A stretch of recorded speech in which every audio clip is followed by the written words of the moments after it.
I hope you've had your coffee, because we have a ton to get through today, and we're going to race through it. Look at this incredible work here. I think her name's Dana. We'll check out the name in a second, but what an awesome kind of sci-fi manga thing. Artist Journal, October 10th, 2022, Berlin. My name is Adrian Pocobelli, your artist reporter. And I continue to find like incredibly beautiful works like this one here, which seems to be like a window into our future. Maybe in Tokyo this is what it's like. I don't know. It's like a genre of sorts. This kind of anime, sci-fi, manga, even these colors. We saw them yesterday in that machine where you get the teddy bears with the claw. I don't know what those are called, that you find at fairs and arcades. Corrupted by Dana Ulama. We're going to see more of Dana's work later in the program, but that, I wanted something for the cover, and that kind of fit all the requirements there. So really awesome work. And I did actually want to read the description very quickly because it's actually kind of poetic a little bit. Winter 2021-22 was one of the toughest for me. I created this while recovering from an illness that affected my drawing hand. Illustration made in Procreate, animated in Photoshop. Well, it's a beautiful, beautiful work. Great title, Corrupted, on Super Rare. So we continue to be cross-chain here. Quick thank you to the people who bought Snow, part of the 8-Bit Nature series here. I slaved over every one of these pixels, so thank you for the purchases. At only a Tezos 32, the price is going to go up in about 24 hours or so. I'll put out a tweet. Thank you to Dr. Scratch and Sniff, Polly Jojo, and the Anonymous Collector. Much appreciated. Yeah, I'm a big fan of winter scenes and just doing Christmas shows. Maybe we can think of something. Estelle and Ed chimed in, so it was great to hear from them. Thanks, Adrian, for mentioning Connecting Chaos, latest mints in Stage Dreamers, the collaborative project in which Eduardo Pulitzer, Ed Marola, and I work towards the purple infinity. So thanks for the comments, guys. Ed chimed in here somewhere too, and so that's awesome. And just a work in progress from Ed that kind of turned my head that I saw on Twitter. It's just pretty. It's kind of like that AI palette tool that we saw yesterday. Like, I almost want these to be incorporated into the works a little bit. Ed's such an original artist to me, like just kind of unapologetically himself. And it really, the more you see it, the more you just start to go, yeah. Thank you to Burka Byram, OG on the Tezos scene.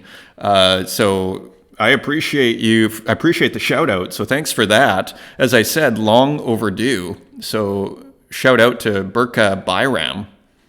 So that's awesome. Shout out to Greco.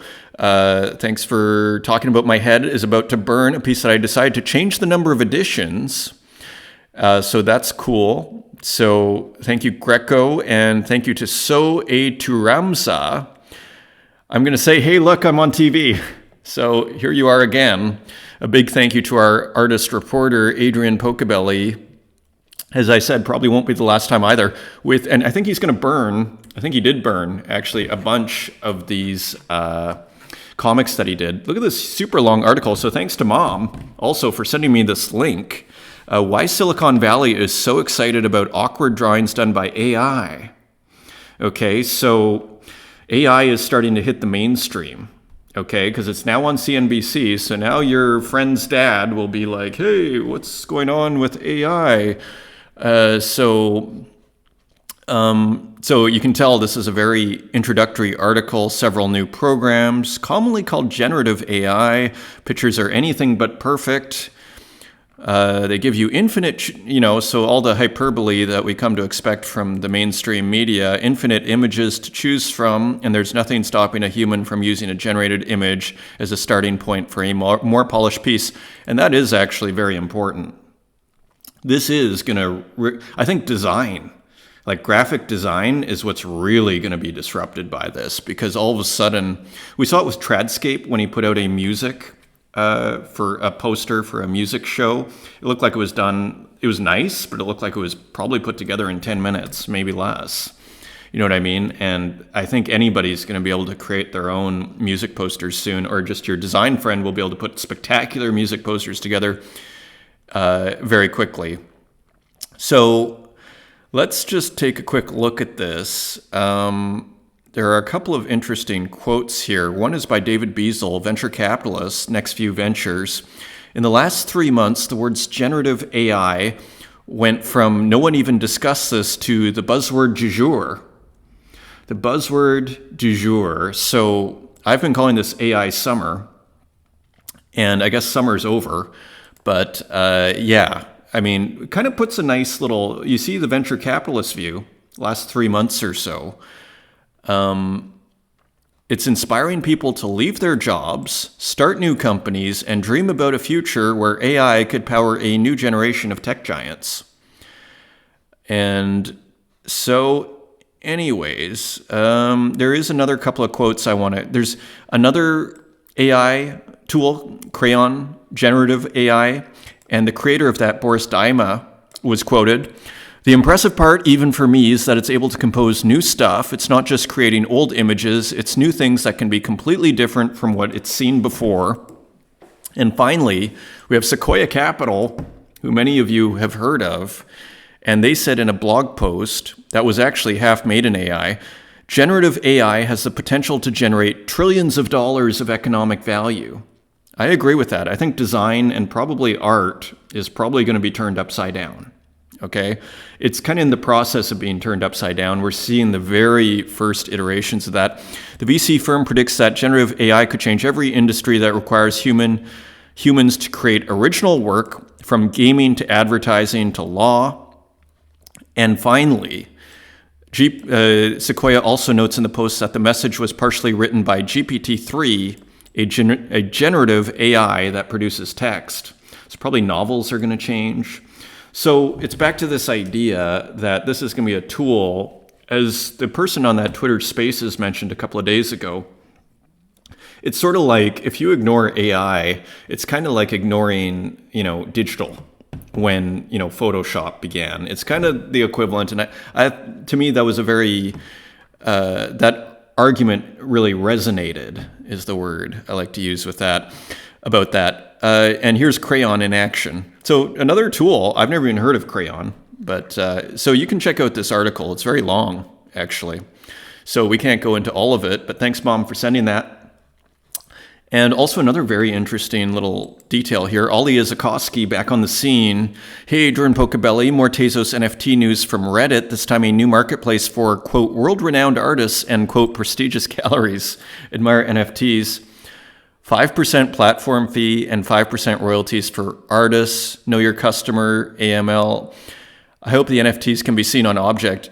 If they're not seen on object, I think that's going to hurt them. I think, it's interesting. It seems kind of low, the royalties for artists too. Just the fact that the artists can't even set their own royalties. You see the control. And that the platform fee, so I guess they're trying to compete somewhat with Object and with Taya. I'm just making wild assumptions here, but just based on what we see. First NFT marketplace, I think we have so this is Tezos News. First NFT marketplace dedicated to world-leading artists and galleries. So again, by Alan Walters, this kind of reads like a press release. Doesn't it? It kind of reads like a press release, like Admire Art put this out, and then I want to go to, who's the author? Background in law. Okay, but it's still, I don't know if you know how the news works, but sometimes the journalist will put like 2 lines in, and then they just put the press release, because this is kind of news. So a unique marketplace offering NFTs from traditional world-known living artists. The one-of-a-kind platform, already trusted by prominent galleries, revolutionizes the digital art world by finally offering a dedicated space for established artists and leading galleries. So, yeah, the language is a little heated for me. But let's see what they do. I think you just keep an open mind and that's all you can do. I mean, there's no sense rushing to judgment on anything, but the language seems a little heated here. But let's see. I mean, I'm not out to, again, rush. There's no point judging things and overly judging things. You just see what people do. This is also interesting. This was a tweet put out by Admire, by bringing the most prestigious galleries into a market from which they were excluded. Now, I think that's a debatable point. Is anything stopping any gallery from going onto object? That is my question. Is any, so excluded, really? Is any, how? But let's continue. It's interesting how the tables have turned, isn't it? Admire gives art lovers the opportunity to collect NFTs from the world's most famous and valuable artists, and then they start putting this hierarchy business in here. And yes, we are hierarchical animals, but you see there's almost like an attempt here to put the trad art world onto the Web3 world and to keep that kind of system. And you see it right here. I mean, they put it loud and clear for you. Minted by artists, sold by the galleries, in other words, the middle person, and collected by the collector. So this is an attempt to kind of keep the gallery model going. It'll be interesting to see. I think they're kind of trying to swim up a river that's flowing in the opposite direction, is kind of my take on this, but I could be wrong. I mean, there is a place for curation, okay? And we're going to get to there's a lot of kind of news bits here today, and here is their website. So again, let's not rush to judgment. Maybe you want to join. I don't know. This was super interesting. Let me just show you this. I was looking at this gallery here. Speaking of exhibitions, now we're used to On Cyber, right? And I'm a little kind of reluctant to use On Cyber because I end up, whenever I go on, I'm like 20 feet from the entrance, and then I have to go another 100 feet. Just like it takes me 2 minutes just to see an artwork. It's too labor intensive, and then when I see it, it's at an angle, and yeah, I can click on it. There's too much being required of me, which is why I haven't done an On Cyber gallery of, say, my work or part of my collection. It's just too labor intensive, and I think what these guys are doing, what are they called? The Museum of Wild and Newfangled Art, MOWNA. I really like what they're doing. Here's their exhibition. Okay, so they have a piece here. Here are the artists, enter exhibition. You have your artist statement of sorts, and then you just go through the work. Now, I want even more control than this, but to me, this kind of saves a lot of walking around in trying to replicate this gallery experience. What I want is even more, a little risque work here from Lorna Mills, one of our favorite artists here. So anyways, so you can go through. I want even more control where I can actually choose the works myself, what I want to look at, almost like Pinterest or like Object. Again, I think there is a place for an exhibition. I think they're closer here, actually, than On Cyber is my kind of little editorial on that. Feel free to disagree with me. I'm not trying to tell anybody how to think here. That's just my take. I like the simplicity and the ease of use. Less is more, in a sense, right? We've been talking about how Haiti Rocket might have turned off his notifications. Actually, he didn't.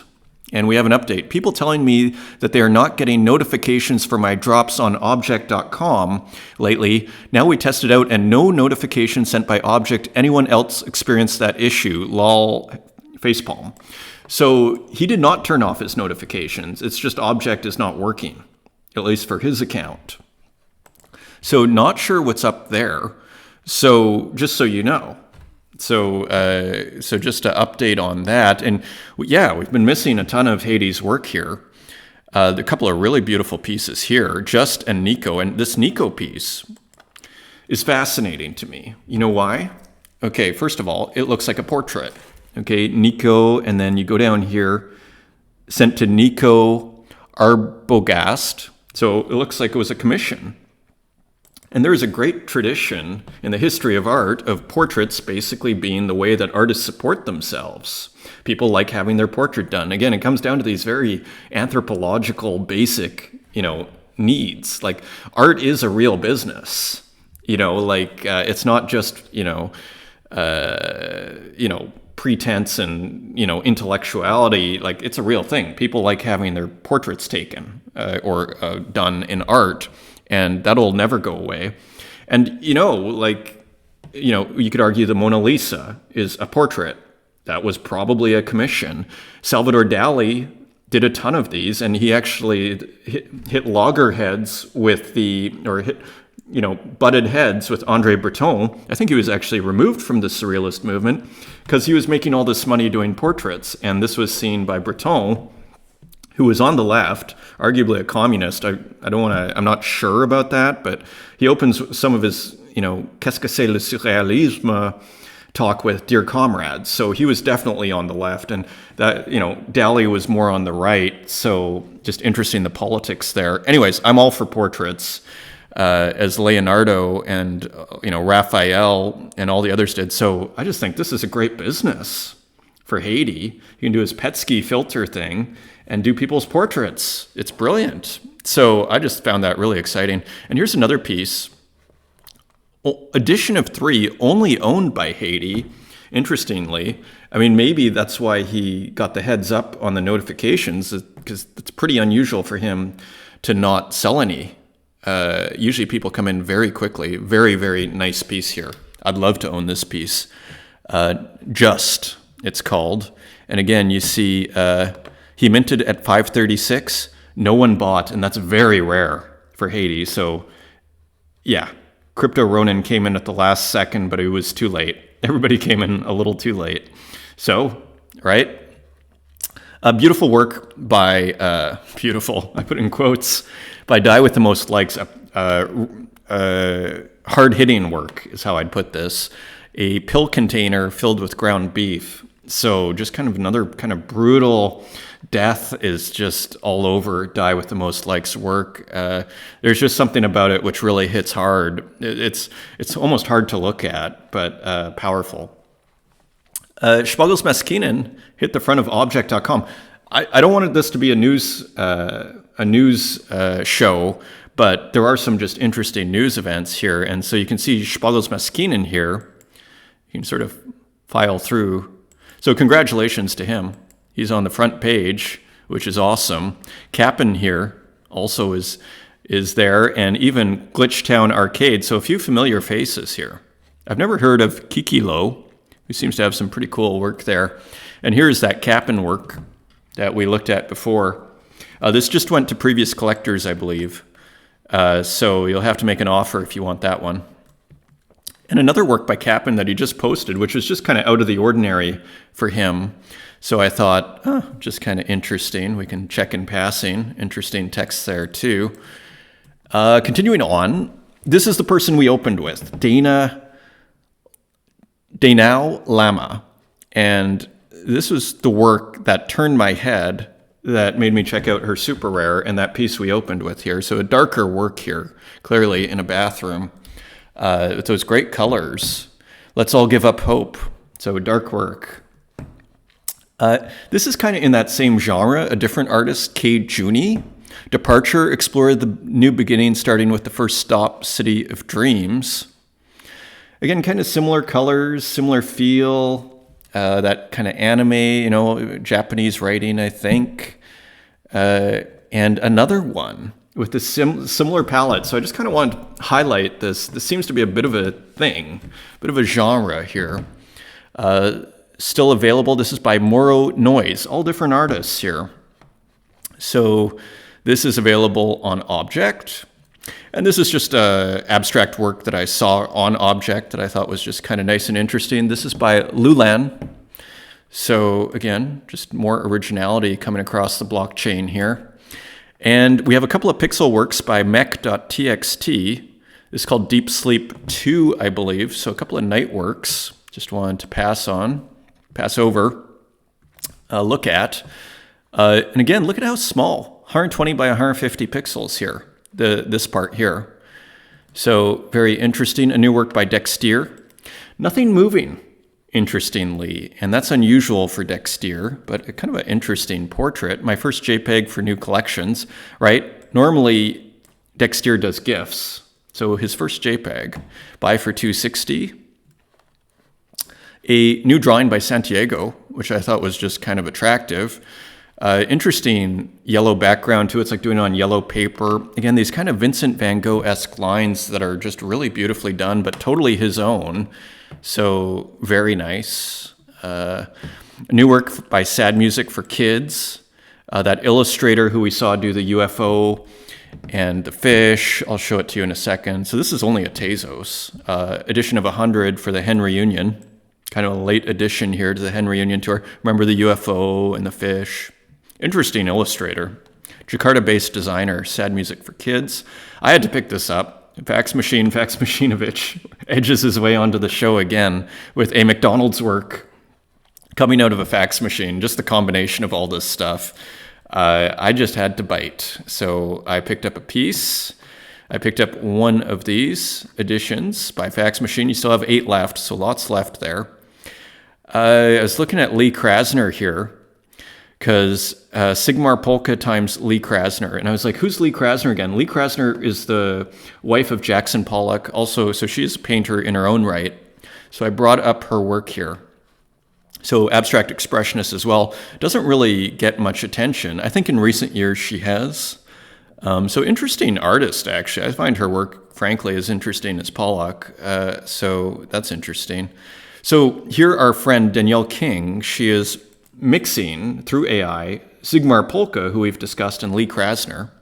So interesting results. I almost find these kind of scientific in what she's doing. Juan Miro and Joan Mitchell, 2 famous 20th century artists in combination here. Very interesting results, also by Danielle King. A work by Shirley Preston, mixing Rousseau in the outdoors here, almost a Max Ernst take on Rousseau with an X copy. So stable diffusion times Photoshop. Just kind of had an interesting feel to it. So I decided to put it in. I like also just this orange wall with, opposite of the color wheel, complementary color of the green, and this kind of green landscape, and then the strong contrast with this moving X copy, half cut off. Rousseau X copy, stable diffusion. Interesting. And here is Clown Vamp. Now, Clown Vamp, finally, we're going to kind of end with Clown Vamp here and a couple of other AI works. So he brought in some very interesting insights. My conviction that AI-assisted art is a major historical moment is at 100%. So 100% conviction. And I feel lucky to be alive in this moment. So he highlighted a few artists building a universe with a color. Red shows what's possible with AI. You can build a style around a theme, a concept, a texture, or even a color. Nikita Blank uses AI-assisted techniques to show us movement. Let your eyes follow the details, the figures, the action, constant motion. So using AI for motion. So this is kind of, we started with like the mainstream CNBC article. Now we're going to the bleeding edge with Clown Vamp here. Hood Laboratory delivers us abstract textured worlds that show us the weird and wonderful possible in the latent space. Remember the latent space? The photography for the imagination. The latent space, our mind. AI allows us to remix concepts in a way only a human brain can imagine. Interesting idea. So here are abstract textured worlds by Hood Laboratory. So again, it's good to just consume as much of this stuff as possible. These are beautiful here. Textures, patterns, AI learns concepts, and as a result can assist in creating intricate details beyond what we can imagine is possible. We saw that almost in Strange Things work, that almost Rococo dome work with the Louis Vuitton logo. Here we have Lily Illo, who uses with incredible success with their series that is immersed in patterns and textures. Every corner demands to be touched. Yeah, like look at all this detail here. These works, look at this. And it looks familiar, but new at the same time. So pretty spectacular, the dress and the wallpapers.